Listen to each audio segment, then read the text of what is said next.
Je continue, alors, salut, je continue les vidéos. J'en ai déjà fait deux ou trois là pour Voyance Medium. Et alors, je voulais parler des images qui nous constituent. Les images qui nous constituent. Les psychanalystes parlent du langage, surtout Lacan qui parle du langage, Freud qui parle de l'inconscient. Lacan a parlé du stade du miroir, hein, donc c'est quand même, il a quand même parlé de l'image. Effectivement, il a parlé de l'image en parlant du stade du miroir, c'est l'image, c'est l'image, c'est une image. Hein. Et Freud a parlé de l'inconscient, oui, du refoulement primaire, c'est-à-dire bien avant le refoulement classique. Et il a aussi parlé des imagos.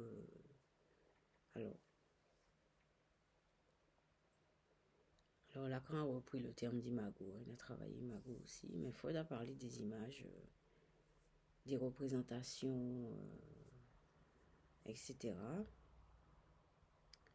Et surtout Jung, alors Jung a parlé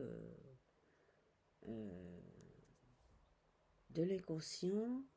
Jung était médium, hein, comme je vous dis, Jung était médium, mais personne ne veut le savoir. Hein, de toute façon, c'est pas compliqué, on est un peu frileux par rapport à Jung en France. Hein. Au Canada, ils sont plus ouverts par rapport à ça.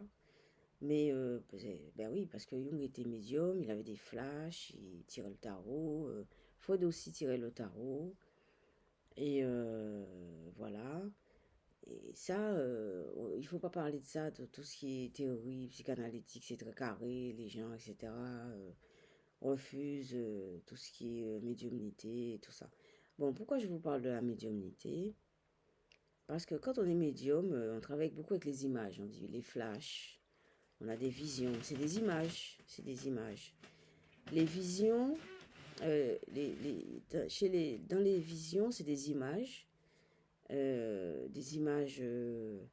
qui viennent de l'inconscient. Moi, je mets ça dans l'inconscient. Et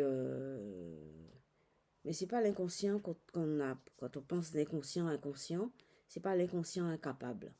Inconscient dans l'incapacité, l'inconscient refoulé. La preuve, l'inconscient nous permet de. Si vous entendez du bruit, c'est mon fils fait son bruit devant sa play là. Et voilà.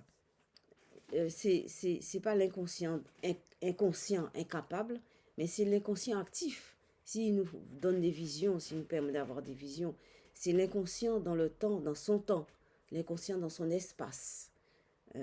Oui, voilà. C'est l'inconscient qui s'impose, sans pour cela qu'on soit fou. C'est l'inconscient qui s'impose dans son temps, dans son espace. C'est l'inconscient c'est l'inconscient autrement. Et Jung a travaillé là-dessus, sur cette idée de l'inconscient qui n'est pas si inconscient que ça. Voilà. Chez Freud, l'inconscient, il est emmuré. Il est emmuré par le refoulement primaire, le refoulement, le refoulement classique. Et quand il y a quelque chose qui s'échappe de l'inconscient, ça donne la névrose, ça donne la psychose, etc. Et Lacan, il a travaillé aussi sur la psychose. Et donc voilà. Donc l'inconscient quand il se permet quand on lui permet, ou quand il se permet de se montrer, c'est toujours vers le pathologique. Voilà, c'est toujours vers le pathologique. Chez Jung, l'inconscient, il n'est pas seulement vers le pathologique, il est aussi dans les visions, dans les images, dans l'imaginaire, dans le yoga, dans la Kundalini. Enfin, il y a l'inconscient, il est pas inconscient. Voilà, voilà. Et moi, je défends un inconscient qui n'est pas inconscient. D'ailleurs, je ne sais pas comment je vais l'appeler. Je vais peut-être plus l'appeler inconscient. Ça viendra. Je ne sais pas encore comment je vais l'appeler. Mais l'inconscient n'est pas inconscient. L'inconscient n'est pas incapable. Il n'est pas dans les capacités de. Il n'est pas seulement dans les rêves. Et dans les rêves, dans les rêves,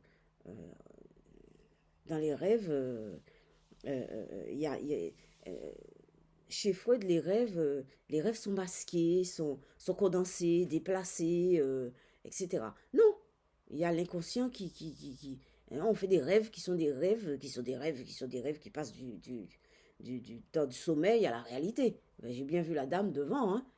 Je suis pas folle, hein. Enfin peut-être, je suis peut-être folle, oui. Ben, oui, mais j'ai bien vu la dame que j'ai vue devant le propriétaire, c'était bien elle, c'est bien elle, elle était habillée en clair, et c'est bien, elle était habillée en clair, voilà, voilà.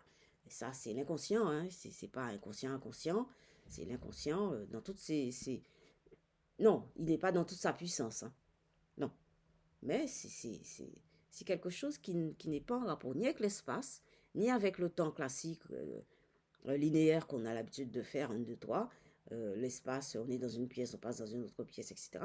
C'est pas comme ça. L'inconscient, il n'est pas comme ça. Bon, voilà. Alors, à partir du moment, au moment où on va accepter que on a en nous des espaces qui ne sont pas, qu'on ne peut pas forcément maîtriser avec le rationnel qu'on tient en bride comme ça, et bien peut-être qu'on va avancer. Voilà. Voilà. C'est le genre de choses que je défends. Et voilà. Donc, c'est ce que je pense. Un petit peu. C'est peut-être pas clair, mais vous sentez l'énergie que je dis. Je pense que l'inconscient n'est pas inconscient d'incapable. Moi, je veux pas. Moi, mon inconscient n'est pas dans les capacités. Justement, tout mon travail, c'est de lui permettre d'ouvrir les portes et d'avancer et d'explorer. Voilà, d'explorer. Moi, je n'ai pas peur dans mon inconscient.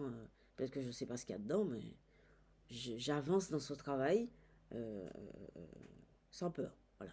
Voilà. Mais à bientôt.